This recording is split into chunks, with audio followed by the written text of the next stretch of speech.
ራሳቸውን ለመጣል ከዛ ተራራ ጫፍ ላይ ነብያችን አለይሂ ሰላቱ ሰላም እንኳን ሳይቀሩ ራሳቸው ላይ ነፍሳቸውን የማጥፋት ሙከራ አድርገዋል። በጣም ምርር ብሏቸው በጣም ክፍት ብሏቸው በጣም ኩስቅል ብለው የአላህ መልእክተኛ ከተራራ ላይ ከትልቁ ተራራ ላይ ጫፍ ላይ ሄደው ራሳቸውን ከዛ ተራራ ላይ ለመጣል ጥረት አድርገው ነበር። ይሄ የሆነው መቼ እንደሆነ ታውቃላችሁ? ኢቅራ የሚለው በነብይነትና በረሱል መሃል ላይ ያለው ጋፕ ማለት ነው። ይሄ ጋፕ ምን ያህል ጊዜ ነው ሲሉ ሙአሪኾች ሲናገሩ 3 ዓመት 2 ዓመት ተኩል ይሉና አንዳንዶች ደግሞ አይደለም 9 ቀን ይላሉ። ምክንያቱም ኢቅራ የወረደው በ21ኛው ረመዳን 21ኛው ቀን ነው ለመጀመሪያ ጊዜ ቁርአን የወረደው። ከዛ በኋላ ደግሞ የአላህ መልእክተኛ ጓዛቸውን ጠቅልለው ወደ ቤት እየሄዱ እያለ የሸዋል ቀን ማለት ነው 30ው አልፎ 9ኙ ቀን አልፎ 10ኛው ቀን የሸዋል ቀን ላይ ነው ያ አዩሀል ሙደሲር የወረደው። በእነዚህ በ9 ቀናቶች ይላሉ አንዳንድ ዑለሞች፣ ሌሎቹ ደግሞ በእነዚህ ባሳለፉት 3 ዓመት በኢቅራና በያ አዩሀል ሙደሲር መካከል 3 ዓመት አለ።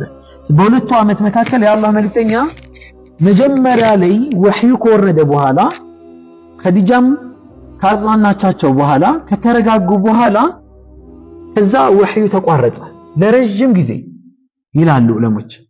ወህዩ በመቋረጡ ምክንያት የአላህ መልእክተኛ ከፋቸው፣ በጣም ደበራቸው። አላህ የተዋቸው፣ አላህ የጠላቸው፣ አላህ ያልፈለጋቸው መሰላቸው። ይህን ነገር በጣም ከመናፈቃቸው የተነሳ ቢጠብቁ አይመጣም።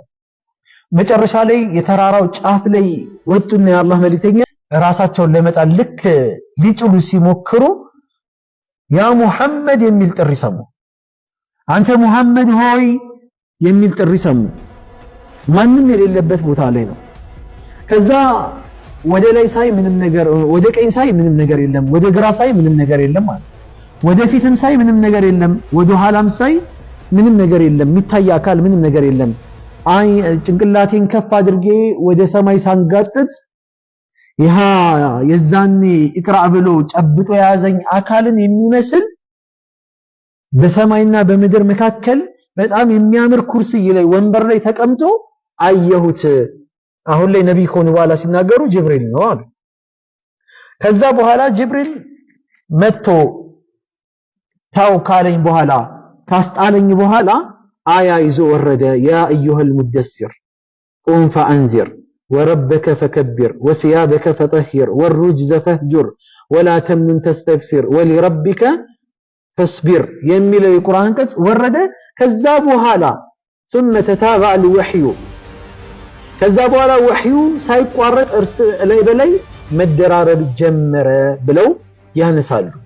አያችሁ አላህ አንዳንድ ጊዜ የተወን ይመስለናል።